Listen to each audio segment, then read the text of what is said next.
Замисляли ли сте се, какво прави парите толкова важни? Те са навсякъде около нас, в нашите джобове, в банковите ни сметки, дори в телефона ни. Но какво ги прави повече от обикновена хартия или цифрички на нечий екран?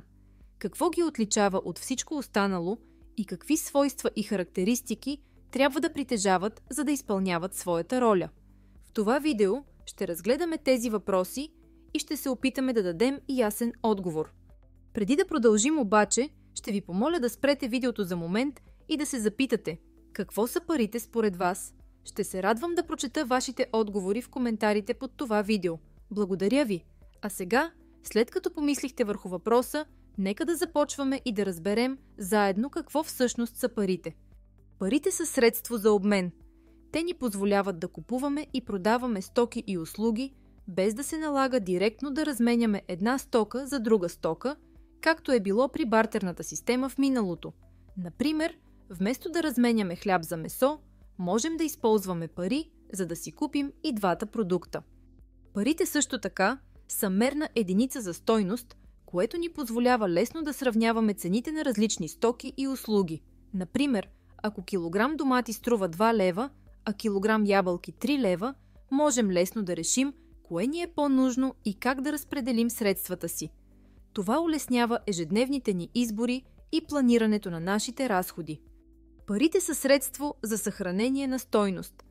Те трябва да ни позволяват да съхраняваме нашето богатство за бъдещето, без да се тревожим, че ще се обезценят. Вместо да съхраняваме реколтата си от зърно, която може да се развали, можем да я продадем за пари, които лесно можем да съхраним или да инвестираме. За да може нещо да бъде признато и използвано като пари, то трябва да притежава определени ключови характеристики, а именно то трябва да може да се разделя на по-малки части, за да се улесни плащането на различни стоки и услуги. Например, 1 лев съдържа в себе си 100 стотинки, а 5 лева могат да съдържат в себе си 2 монети от 2 лева и една монета от 1 лев. Парите трябва да бъдат лесни за пренасяне, което ги прави удобни за разплащане навсякъде, независимо от местоположението или разстоянието. Те трябва да бъдат достатъчно компактни и леки, за да можем да ги носим със себе си в нашето ежедневие. В днешно време парите трябва да могат да бъдат преносими и по интернет. Парите трябва да издържат на износване при постоянна употреба. Например, банкнотите и монетите трябва да бъдат направени от материали, които са устойчиви на физически повреди, като протриване или скъсване. В дигиталното пространство парите също демонстрират трайност, тъй като не се износват физически и могат да се съхраняват и пренасят неограничено чрез интернет, разчитайки на сигурността и надежността на съвременните технологии. Друга характеристика на парите е, че те трябва да бъдат идентични.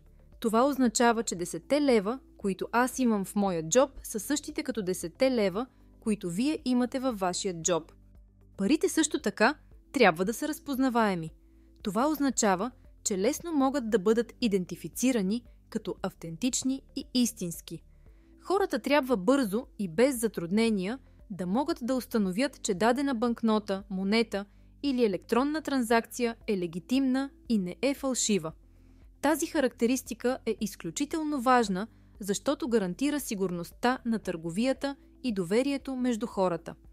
За да изпълняват своята роля, парите също така трябва да бъдат широко приети като средство за разплащане. Хората трябва да имат доверие, че могат да ги използват за закупуване на стоки и услуги. Например, ако сте собственик на хранителен магазин и аз съм ваш клиент и се опитам да ви платя с речни камъчета, вероятно ще ме погледнете странно и ще ми откажете. Но ако ви предложа да ви платя с нещо, което вие и аз разпознаваме и приемаме като пари, то тогава няма да имате никакъв проблем. Парите трябва да имат ограничено количество и създаването на нови не бива да е лесно. Ако количеството пари се увеличава лесно и бързо, те започват да губят своята покупателна сила. Това означава, че с всеки един новосъздаден лев или долар започваме да купуваме все по-малко и все по-малко стоки и услуги. За да разберем как става това, нека разгледаме следният пример. Представете си, че в България имаме само 1000 лева и 1000 продукта, като всеки един продукт струва 1 лев. Всичко в този случай е балансирано. Но ако правителството реши да създаде още 1000 лева, а това става много лесно, само с натискането на един бутон, сега вече имаме 2000 лева, но количеството продукти отново е само 1000. Това означава, че повече пари ще се конкурират за същото количество продукти, което пък ще доведе до покачване на цените.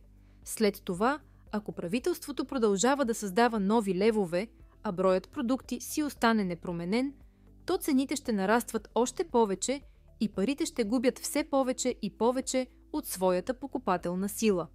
Единственият начин да се върне балансът е да се увеличи броят на продуктите, но това е много по-трудно за постигане, защото изисква време, ресурси и труд. Преди да продължим, искам да ви помоля да си запишете или просто да запомните тези 7 характеристики на парите, които разгледахме, понеже ще ги срещаме отново в някой от следващите видеа. А сега, нека преминем нататък. Има едно често пренебрегвано разбиране за парите. Те не са просто средство за обмен или мярка за стойност, а те са време и енергия. Те са директен резултат от времето, усилията и уменията, които влагаме в работата си. Всеки един от нас изразходва своята физическа, умствена или емоционална енергия, за да създаде стойност, която после се преобразува в пари. Те са средство, чрез което нашият труд и отдаденост намират своето отражение и признание в обществото. Когато работим, било то като строител, лекар или инженер, ние влагаме част от себе си, време, което никога не можем да върнем, и енергия, която трансформираме в нещо полезно за другите. Именно за това парите не са просто материално средство, а носител на вложената от нас енергия и създадената стойност. Те са форма на обмен на тази енергия между хората и начин да измерим усилията, които всеки от нас влага в света, в който живеем. След всичко, което разгледахме до момента, е важно да подчертаем, че парите са социална конструкция. Създадени са от хората за хората. Те не притежават присъща стойност сами по себе си, като храната и водата, а придобиват значимост, защото обществото се е съгласило да ги използва.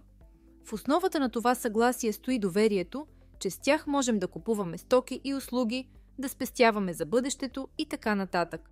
Без това доверие, парите биха били просто хартийки или числа на нечий екран, т.е. без никаква реална стойност. Тази социална договореност прави парите толкова важни за функционирането на обществото. И ето, че стигнахме до края. В следващите видеа ще си поговорим повече за историята на парите, като започнем с бартерната система. Благодаря ви, че отделихте от времето си, за да гледате. Само хора, които наистина ценят знанието и разбират важността на тази тема, биха стигнали до тук. Вие сте от тези хора.